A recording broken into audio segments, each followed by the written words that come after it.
Bab 8. Aku tersenyum sambil mengangguk. Mas Arlan pun turun dari motornya. Ini serius nih Lam? Tanya Mas Arlan benar-benar terlihat tidak percaya. Aku serius. Mas Arlan yang paling tampan godaku pada suami yang mulai mengedarkan pandangannya ke lantai atas. Di sana sudah ada papa yang melambaikan tangannya. Itu papa kamu kok ada di atas? Tanya Mas Arlan dengan wajah sedikit kaku. Ya iyalah, papa ada di atas. Ini kan rumahnya. Rumahmu juga, Mas. Kan aku anak sematawayangnya. Jelasku sekali lagi. Mas Arlan tampak bergidik, terlihat dari tangannya yang mengusap kasar leher belakang. Kelihatan dari tempatku berdiri, bulu kuduknya seperti merinding. Emang rumahku ada hantunya ya? Kok kamu merinding? Bulumu terlihat berdiri loh itu, kataku sambil menunjuk ke arah leher juga lengannya yang memang kelihatan sekali saat bulu kuduk berdiri. Aku kaget sekaligus tegang Nilam. Takut juga jika rumahmu sebesar ini, jawab Mas Arlan menambah rasa penasaranku. Maksud kamu gimana Mas? Tanyaku menyelidik.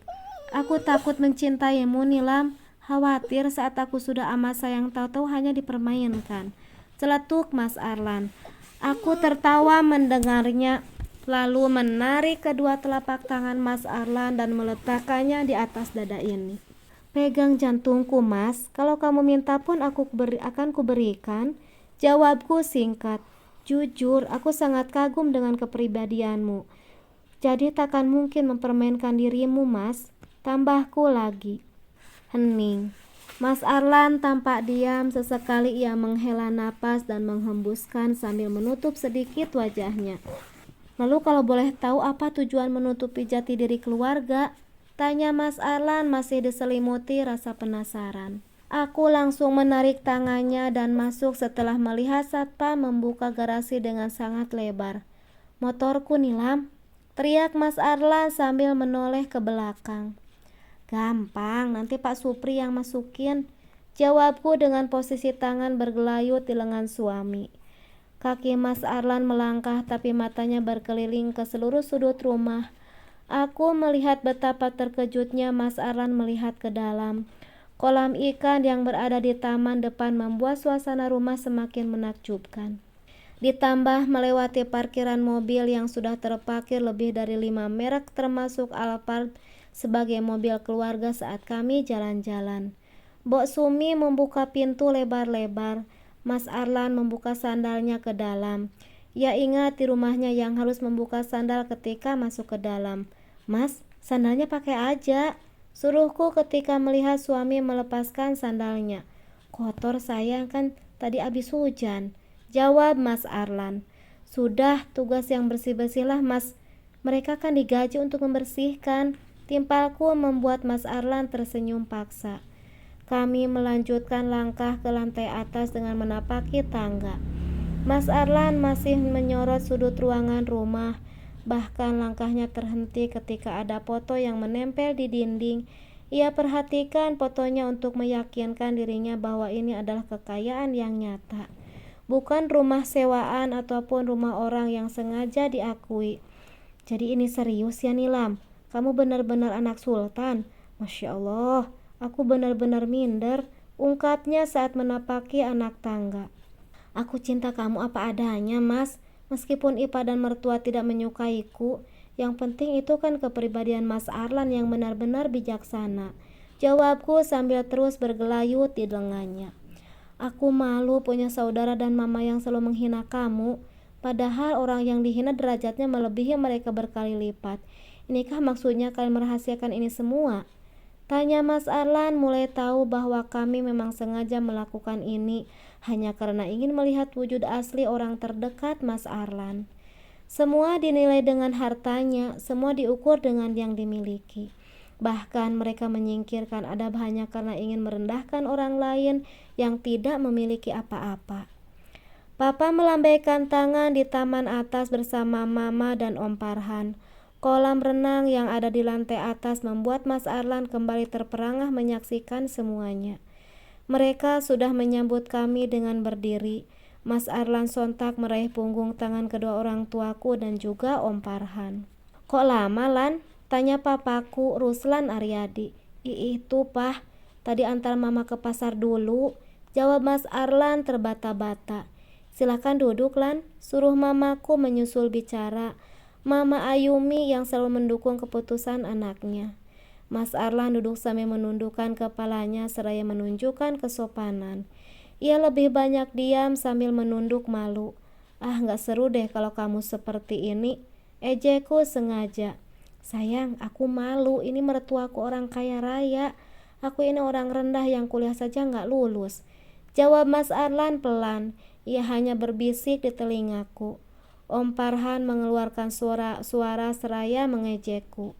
Namun setelah itu ia terlihat duduk agak tegak dengan tangan menyanggah di atas meja.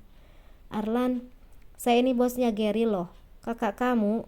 Terang Om Farhan membuat mata Mas Arlan tak berkedip. Sesekali ia menatapku dengan wajah datar. Oh ya Om, ini yang kemarin jadi perdebatan kakak ipar saya. Maafkan keluarga saya ya Om. Mereka memang... sudahlah, tidak baik membicarakan orang lain.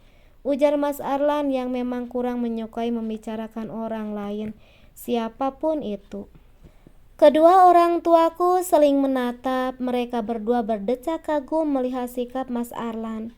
Aku pun mengangkat kedua alis seraya menunjukkan isyarat pada kedua orang tuaku. Ini loh suamiku, Mah, Pah.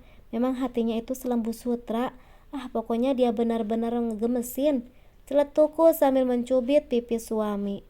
Bagus sih, Alan seperti ini, jadi bisa kontrol istrinya yang kadang bawel, emosional, dan apalagi ya, Pah jeleknya Nilam.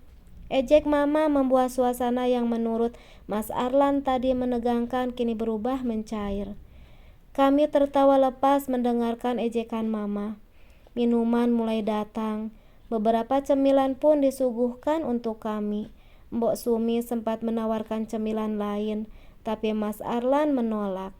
Obrolan pun masih terasa datar, sebab Mas Arlan masih belum bisa beradaptasi di rumah ini. Rumah di mana aku tinggal sejak kecil dan sudah beberapa bulan aku tinggalkan karena harus ikut dengan suami. Nilam, Om bisa bicara sebentar? Ajak Om Farhan sambil berdiri. Aku pun pamit dengan Mas Arlan untuk bicara sebentar dengan Om Farhan. Kami menjauh dari orang tua dan suamiku. Om Farhan menarik lembut tanganku ke sebelah kiri kolam renang. Nilam, bagaimana mau bicarakan tentang Gary kalau suamimu tidak menyukai gibah? Ucap Om Farhan. Om, pasti Mas Arlan melarang ikut campur, Om. Memang ada apa dengan Mas Gary? Tanyaku pada Om Farhan. Om cuma mau kasih tahu nanti malam mereka akan bertemu di apartemen milik Kalista. Di apartemen Pandawa nomor 147. Jawab Om Farhan. Aku hanya mengangguk sambil mengamati Mas Arlan dari kejauhan. Lalu Om Farhan menyudahi pembicaraan. Ia jalan lebih dulu ke tempat kami semula ngobrol. Namun, tiba-tiba aku terpeleset dan nyebur ke kolam renang. Om Farhan aku kedipkan ketika aku muncul dari air. Ia paham dengan bahasa isyarat yang kuberikan. Arlan, tolong Nilam, teriak Om Farhan. Mas Arlan pun lari dan berusaha menyelamatkanku. Padahal istrinya ini juara dalam berenang. Tapi dalam kesempatan ini harus kugunakan untuk mendapatkan simpatik suamiku. Mas Arlan membopong bobot ini dengan tergopoh-gopoh, lalu menyandarkan ke pinggir. Kami basah dan lepek, jadi harus salin baju. Akhirnya aku mendapatkan perhatian lagi dari Mas Arlan. Aku dan Mas Arlan pamit pulang setelah ganti pakaian, sebab sore ini ada saudara dari jauh yang hendak datang ke rumah. Katanya mau menyumbang untuk nikahan Hesti yang akan digelar sebulan lagi. Pesan terakhir dari Papa saat kami beranjak pulang adalah merahasiakan jati diriku dan keluarga dari keluarganya Mas Arlan. Bukan kami tidak mau jujur, Arlan, tapi sejujurnya ada rahasia yang belum kamu ketahui. Kata Papa membuatku mengernyit. Aku pun tidak tahu masalah rahasia itu. Selain perselingkuhan dan korupsinya Mas Gary, aku tidak tahu lagi rahasianya. Pah, ini tentang Mas Gary kan? Mas Arlan tidak mau membicarakan orang lain, Timpalku sengaja menerobos mereka yang sedang bicara. Bukan hal itu, Nilam.